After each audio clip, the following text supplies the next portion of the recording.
Today, I'm super thrilled to talk about training and development and matters more than ever. And I'm thrilled to also have Dustin Owen. We all know Dustin from not only his posts, but also from his Loan Officer podcast. He has 1 million downloads, so I'm jealous, Dustin, to say the least, because I know the work that's involved with it. He has had a long career in mortgage banking with Waterstone and Lower, and now I'm thrilled to talk to Dustin about this important topic. Hi, Dustin. What's going on, Pat? Thanks for having me. Well, I'm thrilled to have you. You write fabulous LinkedIn posts that I definitely read all the time, and I'm curious about this whole issue. But before we jump into that, I want to hear, how did you get into our world of mortgage banking, and what was that first leap that you made? Like most of us, I did not Yeah. grow up even knowing what a mortgage banker was or what a career in mortgage would even mean. I have a degree in advertising and public relations. I worked in television advertising right out of college, and I was actually unhappily employed selling local TV advertising in West Okay. Palm Beach, Florida. And I was helping my childhood best friend, who was graduating about 3 years after me in college. I was helping him prepare for job interviews. And Mm, his degrees in finance. Personal finance was always a passion of mine, but it wasn't what I pursued as for my undergrad. And as I'm helping Brian look for these jobs, because really I hated my job, and I was like, what else am I going to do to kill some time? I kept on coming across jobs, whether it was an account executive, it was a mortgage banker, it could have been a life insurance salesperson, a financial mm, advisor. But I was like, wait a minute, I'm still selling, I'm still marketing, I'm still helping people in consulting, which is what I loved about advertising. It mm. still has a entrepreneurial feel to it, but it works more in personal finance. I'm like, that sounds like me. That sounds like what I would like. And the long story short is I, through a friend of a friend, get introduced to a company that you're probably familiar with. I mean, they've been long defunct, but Sure. Home Bank Mortgage Corporation out Oh, of yeah. Atlanta, Georgia. Home Bank Yeah. had one of the best training programs. You did. I lived in West Palm at the time. They had a solid footprint in South Florida. The friend of a friend got me an interview. I did well in the interview and they hired me. And what was really cool is I had found some interviews of my own, and I had two job opportunities. I had the home bank opportunity and I had this other opportunity. Well, when I declined the other opportunity, I said to them, hey, my best friend just graduated with a degree in finance. I think you should interview him. And lo and Oh. behold, he ended up taking that job that I turned down, and I took the home bank opportunity. That was 22 years ago, almost to the date that we're recording this. Is that right? Yeah, I remember Pat Flood for sure. And so he was really an icon in our industry with what he was doing in the training program. It's ironic that he was really way before his time for sure. So, Yes. yeah. Yep. But he in that program, and really, I mean, Casey Yeah, at Zenix, who sure. came from home bank, Yep. like they are why so many of us are still in this industry. Yeah, it's he contributed a lot, no question about it. So talk about, before we talk about the main topic, what do you see kind of missing that sales leaders need to be thinking about that they haven't really thought about? We certainly hear a lot of conversations about AI and all of this, but what's the part that you don't see a lot of lenders really making a focus on? Run a business. I think so few of us actually know how to run a business. Look, we didn't grow up wanting to or thinking we were going to have these careers in mortgage. That Sure. means many of us haven't been formally trained, nor have we had experience in marketing strategy. We don't Mm-hmm. understand the entrepreneurial operating system. We've probably never read a book like Traction by Gino Wickman. We don't even have conversations with ourselves, let alone with our loan originators, about lifetime value of clients and Right. customers. We don't talk Mm-hmm. about cost to acquire a client or a customer, right? These aren't conversations we have. If we say LTV, we think loan to value, not long term value, right? Yeah. Loan to value, yeah, we know that LTV, but lifetime value, that's a foreign concept. And I mean, this has been going on for as long as you've been in the industry, and I've Yeah. been in the industry combined times two, but they still think volume is what pays the bills. Yeah, And they it's like, do. no, profitability pays the bills. Mm-hmm. Growth is required. If you're not growing, you're dying. That's in life and in business. And I think that's one of the core components truly lacking. And I don't think it's a 2026 thing. I think it's a 2016 thing, a 2006 thing, and even a Right. 1996 thing, because most of us are salespeople and loan originators first. We were never business operators, yet Hmm. we've been given the reins, the keys, and the expectations that we can run a business without many guardrails, without much consulting, and even without proper management from our leaders. Well, I think that's our next book, Dustin. So, because I agree with you, in fact, I write about it all the time. And I just think in our market today, how can you survive without being a professional? A professional is what you were really talking about. And so I'm with you on that topic. But what caught my eye was your LinkedIn article that you were talking to senior executive at a top lender regarding training and development. So, why don't you share part of that conversation? And then we'll talk about kind of what you see and certainly what I see. We'll compare notes. Well, that particular conversation, I think the person was telling me that they had no desire Right. to bring people into the industry and train them up. That their desire was to go out, pay Mm-hmm. a pretty penny through the nose to acquire someone who already knew what they were doing, already had a Mm-hmm. following, and was guaranteed volume. Right? This Mm-hmm. particular leader was chasing volume, and I'm not anti that, but I was a little bit taken aback that there was no conversation about playing Moneyball. Right? Again, when I talk about lifetime value, when I talk about cost to acquire, I can run some math that says you're willing to go pay 40 basis points to onboard a $12 million producer, right? That's pretty much market standard going rate right now. So a $12 Mm-hmm. million producer, 40 basis points, that means roughly $48,000 is what most IMBs are willing to invest to get that person to leave company A and to go work for company B. Right. But I'm thinking when you get that $12 million producer, do you project them to be a 24 or 20 Mm-hmm. or $36 million producer? Do you have the infrastructure, the systems, the leadership, the mentorship that's going to provide them that opportunity? Or are you getting someone who is set in their ways, they're capped out in their ceiling, and Mm-hmm. they have minimal gas left in the tank? I would like to believe that when structured the right way, I can take that $48,000 and over a 3 year time span, I can guarantee myself better volume, more profitable volume if you let me grab someone and bring them into the industry. And Mm-hmm. yeah, that was if there's a thesis or a basis of the post, that Mm-hmm. was where I was angling. It's like when we play Moneyball, what Mm-hmm. from a standpoint of the mortgage industry, I can look at my top producers, I know who they are, I know what I'm getting, right? And for the most part, that's a volume play. I'm making less per loan. Correct. Mm-hmm. However, I need to have my top producers because it tells everyone else in the organization that we are a good organization and it Mm-hmm. lets everyone in the organization know what's possible. So Correct. I have them. I'm always going to have my bottom producers, and those are the men and women that honestly we have to get in there and introduce them to career Mm-hmm. opportunities outside of mortgage and remind ourselves we're doing them a favor. We're making a hard decision Yeah. for them that a lot of times they're just not brave enough to do it, although they know it's what's right. But then we have that middle 80%. And when you're playing Moneyball, it's truly a matter of how do I get this person from six Right. loans a quarter to nine, this person from 12 loans a quarter to 18, in which of my current originators are my future superstars? They have a Mm-hmm. high ceiling, they have gas in the tank. And how much time, effort, energy, and resources do I need to be allocating towards them? However, I think in totality, we as an industry lack that. We have our blinders on the wrong way. I coach LOs, put your blinders on, your head down and grind, come up for air, reassess and do it again. I think these blinders are more like cataracts and we're like blinded and Mm-hmm. blurred because we really can only see the 3 feet in front of us. And the 3 feet in front of us is I have this pipeline that has to get funded, that has to get delivered with minimal deficiencies, and I'm not worried about anything else besides what's in front of me today, which is like, this warehouse line, getting it clean, getting these loans sold. And unfortunately, I think that's a difficult way to grow and scale long term.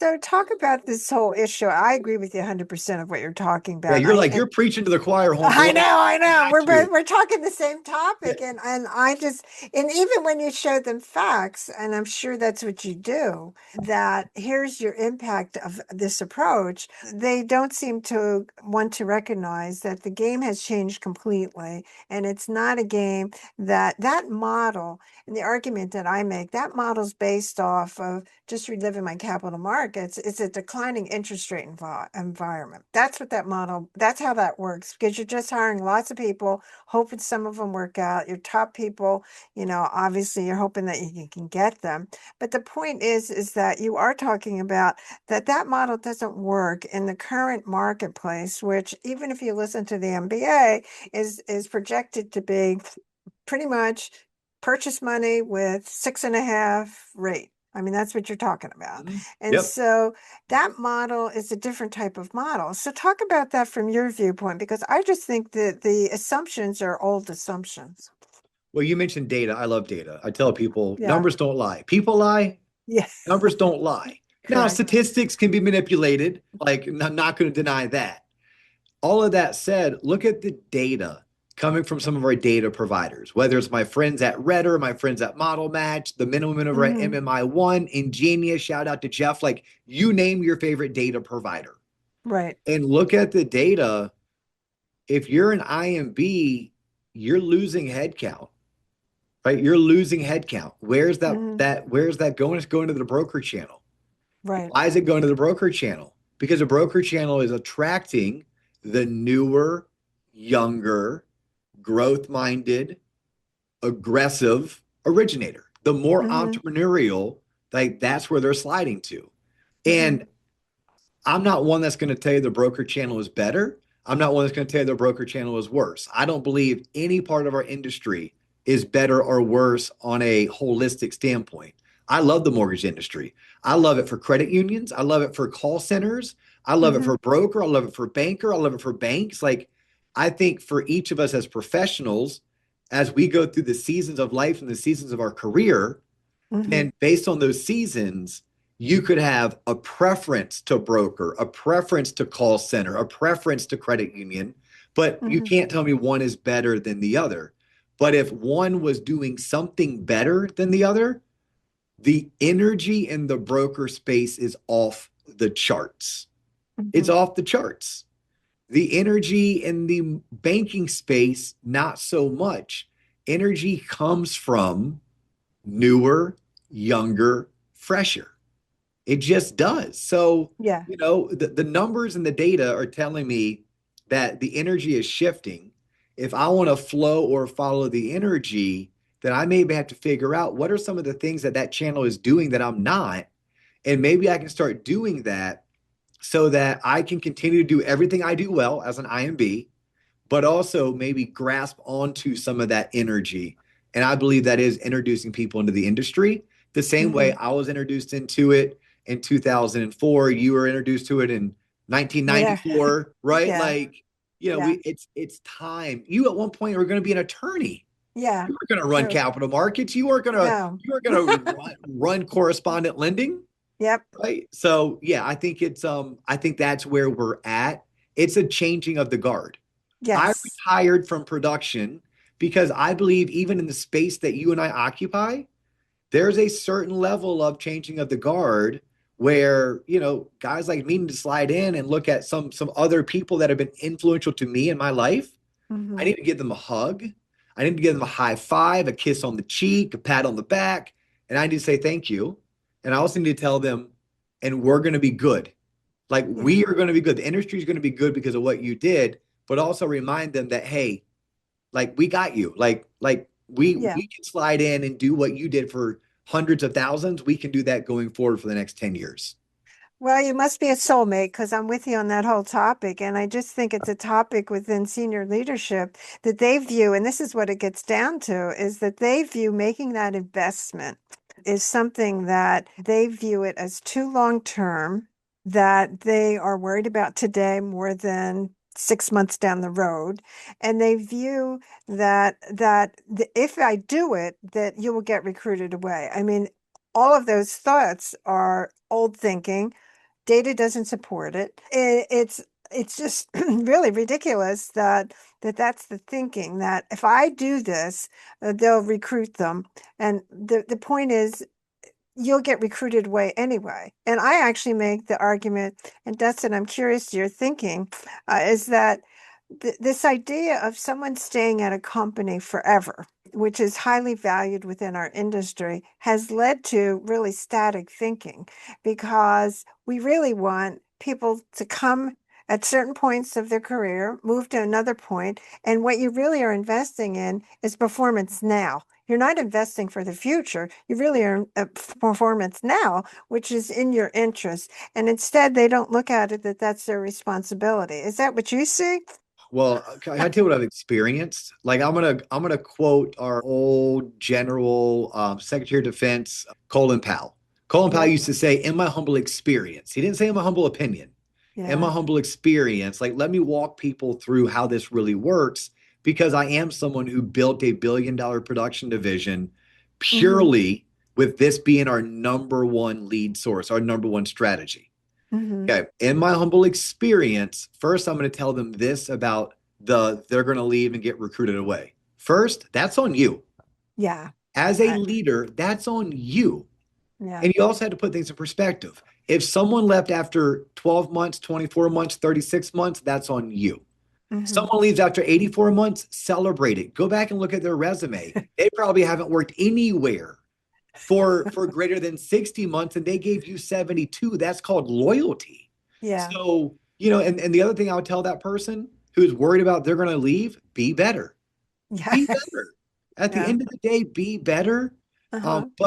But then work it into your algorithm. Everything's an algorithm. Work it into Sure. the algorithm.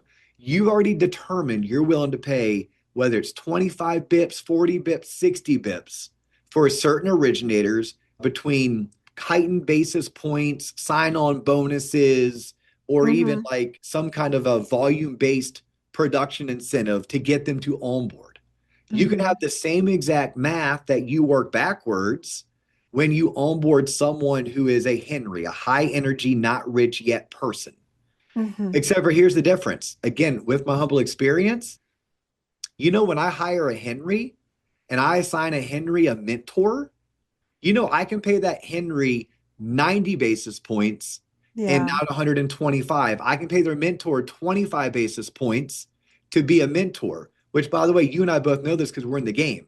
But when you mentor, you become better, right? Mentorship needs to be Yes. up and down, right? Mm-hmm. So we need to be getting mentored by someone above us, but also pushing our Mm-hmm. knowledge down. When we push our knowledge down, we become better.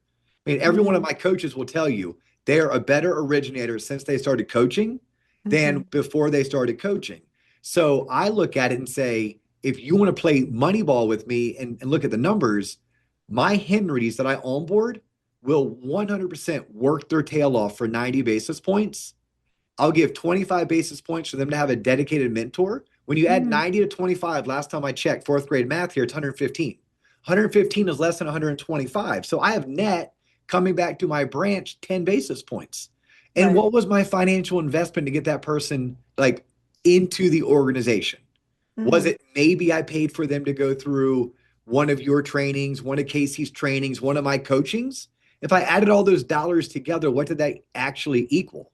And by the way, when you hire these people, you can be super selective and hold them accountable, which Right. you're not holding that 12, 24, or $36 million originator accountable. At least you're going to try to. Good luck. Right Yeah. after you paid them their $60,000 sign on bonus and you slapped on the 2 year clawback. I'm going to slow down because I'm finding myself getting up on my high horse a little bit. I'm going to step down from my soapbox, but yeah, that's what I've experienced when it comes to the numbers and the data. Well, I'm with you on that whole topic, which leads to my next point is that what I think the gap is driven by that when you look at senior leadership at many of these companies, that they came up under different marketplace. And this whole issue of the age of the mortgage lenders really comes back to play with just repeating old strategies, which is all right, that's what they thought. But that's not our world today. And you raised a question that really, in fact, I I put a LinkedIn post today. Coachability needs to be really reviewed during the interview process because if you're not coachable in a world that's constantly changing, especially in the financial sector, you're going to be out of business. I mean, it's in essence, it's going to happen, maybe not today, but tomorrow. What are your thoughts on that? On the leaders being coachable or their originators being Well, coachable, all of the above? I think some of the old thinking is at the top of the house, and therefore it comes down through where their viewpoint is really how they came into the business, which is a much different marketplace than it was 20, 30 years ago. That's not to say that all leaders are like that, but most of them are. And so we have this model that doesn't really work anymore. And then lenders are trying to compensate it by offering higher basis points to try to attract somebody. And so Hmm. it's led to this not recognizing we need a different model.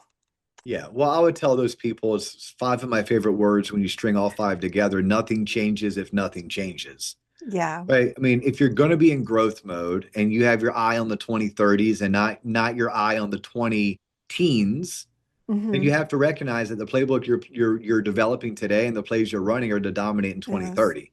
It's not the playbook that I was using in 2008 or even Correct. 2018.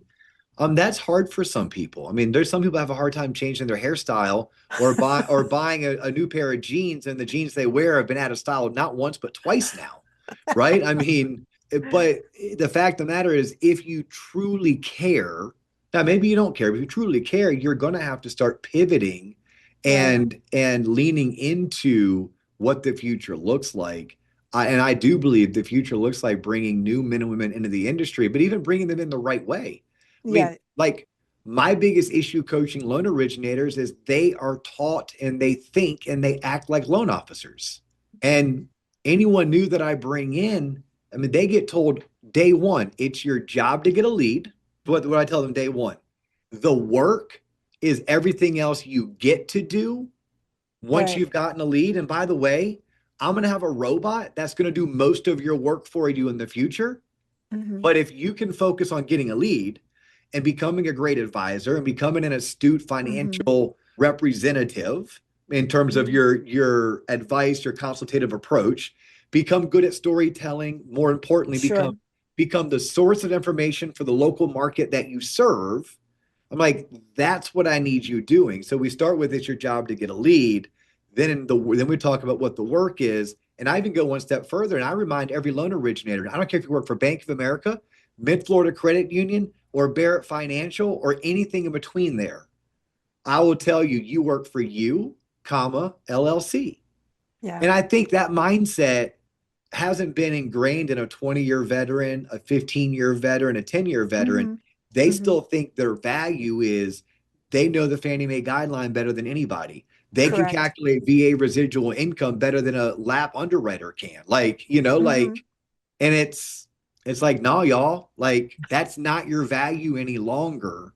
Um, Yeah. I don't need you to be the best at disclosing or the best at doing lock extensions. Well, I'm with you on that topic. And here's my big question. Do you think I get asked all the time, do you think things are changing within mortgage banking? And my answer is no, not really. I mean, to be honest about it, for the simple reason that, oh yeah, there's changes like, oh yeah, we talk about AI all the time and all that stuff. And some of the mechanical back office operational things, yeah, they're definitely better for sure. But the front side of it, unfortunately, our method is pretty much the same as it's always been. Try to recruit our way from other, pirating and all of that. That method has really happened. I don't see a lot of development of new people, although I certainly am seeing a little bit more, but not necessarily what I would call significant enough. So, what is your thoughts? Do you think it's actually changing now?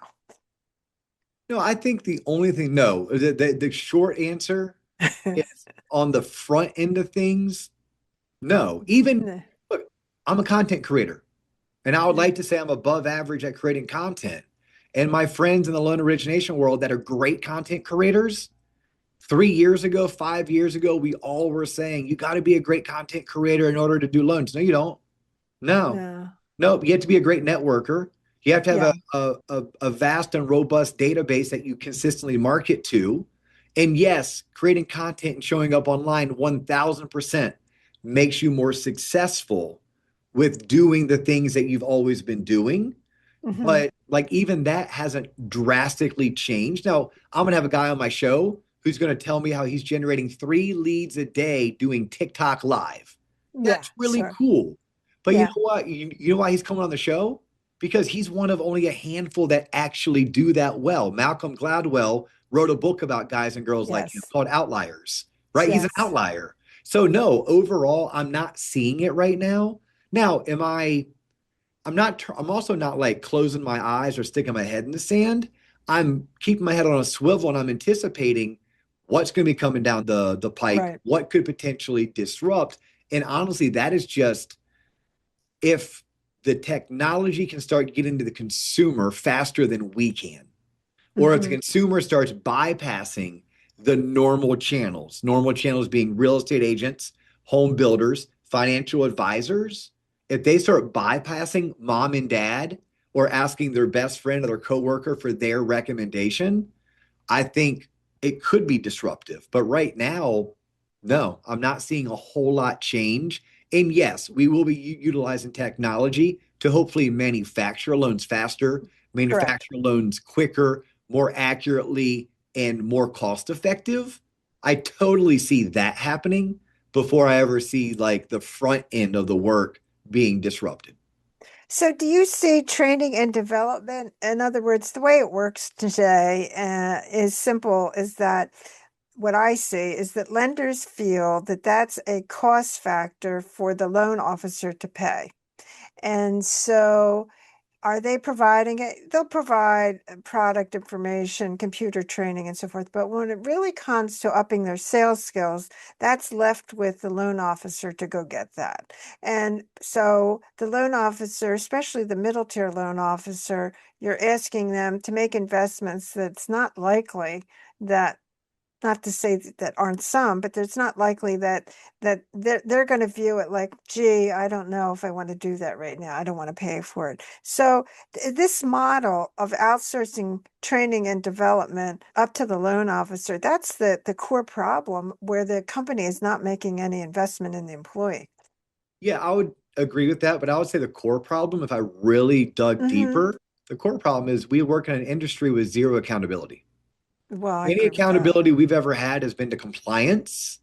It's Yes, been to, correct. regulatory checklists. And don't get me wrong, we Hmm. want to be compliant. Let's not get the company sued or I have got anyone go to right. jail for committing fraud. But we don't have much um, consistency when it comes to holding our associates accountable. We don't set expectations, and if we do, we don't then enforce them, which then makes it difficult because when we do go and spend money on training, well, I have to remind myself some will, some won't, but I have to say, who cares? Move on, Yeah, right? Not every LO wanted. I'm an equestrian. I'm going to be out in Wyoming riding horses next week for an entire week. And I promise you, because I've tried it, you can lead a horse to water. You cannot make that horse drink. We will be doing river crossings. And if yeah, my horse doesn't want to drink, he don't drink. Better yet, yeah, when my horse wants to drink, you think I'm going to be able to get him to stop drinking? No, we sit in that river crossing. I lift my boots up as high as I can in the stirrups and let him do his thing. So when it comes to our originators, I've tried it. I've tried to jam square pegs through a round hole. I was a miserable manager for about a decade until I realized it wasn't about the golden rule, it's about the platinum rule. Golden rule, treat people the way that you want to be treated. Well, I couldn't do that as a leader. I can't treat everyone as if they're me. They have my drive, my desires. If I right. could figure them out and I could figure out what drives them, what motivates them, that's the platinum rule, then I could treat them. So I have a Uh-huh. couple of different things I can do as a leader. Start holding people accountable. Unfortunately, I think that's even difficult to do. So therefore, I have to look at which of my originators are worth which level of investment do they want it, and then Correct. on a case by case basis I decide, do I invest fully, do we partner in the investment, or do I just go out and negotiate maybe an enterprise pricing structure, and a perk or a value of working at this institution is this particular training or coaching normally would cost you $300 a month, but because you work here we give it to you for $199. I think that's more of a case by case basis than it is Mhm. a one size fits all Mhm. basis. In my Mhm. perfect world, we could rewrite the mortgage industry. You would get a $60,000 base salary. You would get a car allowance. You would get a cell phone allowance. I would pay you 50 to 75 basis points. And the average originator funded 100 loans a year. Top producers were 150 and mega producers were 200. Right. Right? That would be my perfect. And those Mhm. men and women, I would provide tons of training to. They'd have lots of Right. accountability and daily Right. activity trackers, right? We would have that. But my last comment to all of the leaders that are tuning in is this: how you do one thing is how you do all things. Do you want to be the company that provides and say, this is our culture, this is who we are, this is what we stand for? Mhm. And pardon my French when I say this, and get your panties in the wad when 40% of your originators don't even take notice, Right. and 20% of your originators kind of Mhm. tiptoe. I almost use more choice words, tiptoe, but you have a third of them that are truly enjoying it. Correct. Ask yourself, do you want to be that type of company? What is that worth to you on the recruiting trail? What is that worth for you on the retention trail? And even the 40 that don't do it, do they still think more highly of your organization, even if they choose Mhm. not to participate? And then there should be a cost. That cost should be mitigated. It should be factored into your overall business model. And you should be able to come with a conclusion of, yes, I want to be that type of company. Yes, I do want to engage with a Pat or a Dustin or a Scott, or Mhm. you name that person.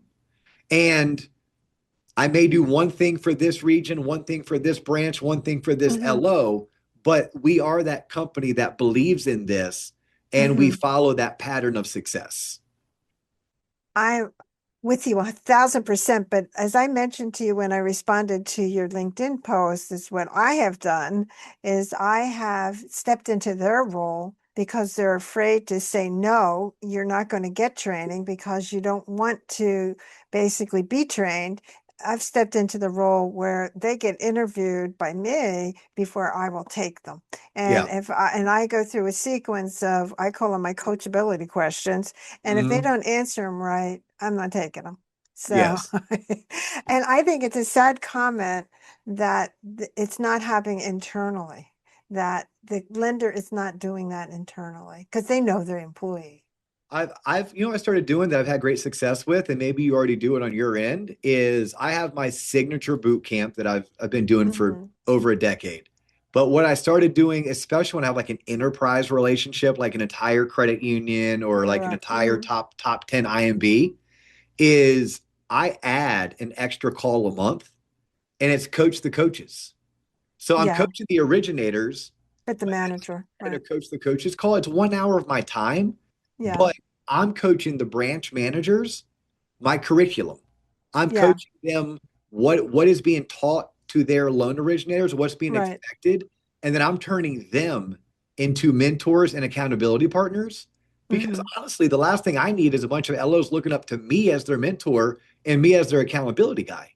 And Yes. I'm coming in to teach or coach an entire organization. It should be about making the organization in totality better. And I do love what you said that you're doing, which I think all people should do, starting Yeah. internally before it goes externally, which is qualify. Yeah. You got to Qualify that qualify them. candidate. Yeah. Yeah, they'll tell you if they want to be coached. I mean, and nobody wants to ask that question. I could talk to you for hours. I agree with all that you're saying. I can So, talk for hours, well, but you're doing but a I think great we both have job. places to go, don't we? Yeah, we do. So, just share with our listeners a couple takeaways for today that, what's the one thing if you're wanting to make your culture a training and development culture, what is it that you should do? Probably this is self-serving to both of us. Hire an expert. Yeah. Like, you're great at what you do. I mean, I'm a big fan of this saying. I stole it from Dan Martell. It's 80% done by someone else is Yeah. 100% awesome. When you read his book, Buy Back Your Time, you Yes. learn those type of concepts. I Mm. promise you, the fees that you pay to people like Pat and I, when you compare it to what you'd have to pay to yourself, what you have to pay to your team, Correct. create the content, deploy the content, teach the content, your ROI is actually with an outsider. So at a minimum, you bring in an outsider, even if you pay them long enough to then take their best things and implement it inside, you can gamify it. There's nothing wrong with that. But I think Hmm. step one is to consult with and pay an outsider to come in. I think step two is you really sit down introspectively and say, who are we as a company Right. and where are we trying to go? And then answer, how am I going to get there? And then Hmm. is your current solution still the best solution? We Hmm. do this with homeowners all the time. The loan I did for you 5 years, the reason why I do an annual mortgage review is I have to determine, is that still the best home loan for you based on the Hmm. market, based on where you are in life, based on what your home is worth? I think we as leaders have to look at our mortgage operation and say, is my current plan the best plan, or is there a better plan that I should be leaning into? So, Dustin, how can our listeners get a hold of you to continue this conversation? Okay, so the easiest way, I'm like crazily accessible on LinkedIn. First name Dustin, last name Owen. That is by far the easiest. Like, I love it when people follow us on Instagram. We are at the Loan Officer Podcast. And if you like free coaching and free sales training, I have an entire YouTube channel with over 1,000 videos, 33,000 subscribers. I tell people, go to the YouTube channel, go to YouTube and type in the Loan Officer Podcast, or I think our technical handle pad is at TLOP Entertainment. But I Hmm. would say LinkedIn for me, Instagram just because it's a fun account to follow. And then the YouTube channel is by far the most subscribed to coaching and sales training channel in our industry. So go check Hmm. that out. I've been told it's not that bad. You- You're being shy. And so I highly recommend that you connect with Dustin on his LinkedIn. He writes, his blogs are fabulous, and I follow him myself. So I highly recommend reaching out to him. And I want to thank you, Dustin, for sharing all your wisdom. You've been fabulous today. Well, I thank you, Pat. I appreciate this connection and I look forward to meeting in real life sometime soon. Yeah, and I knew after you do your vacation. Yes, there we go. All Awesome. right. Thank you. Thanks so much. Thanks for joining us today. And if you're looking to become a more effective sales leader, check out the Mortgage Manager Mastery and the new companion workbook at mortgagemanagermastery.com. Until next time, keep learning and keep growing.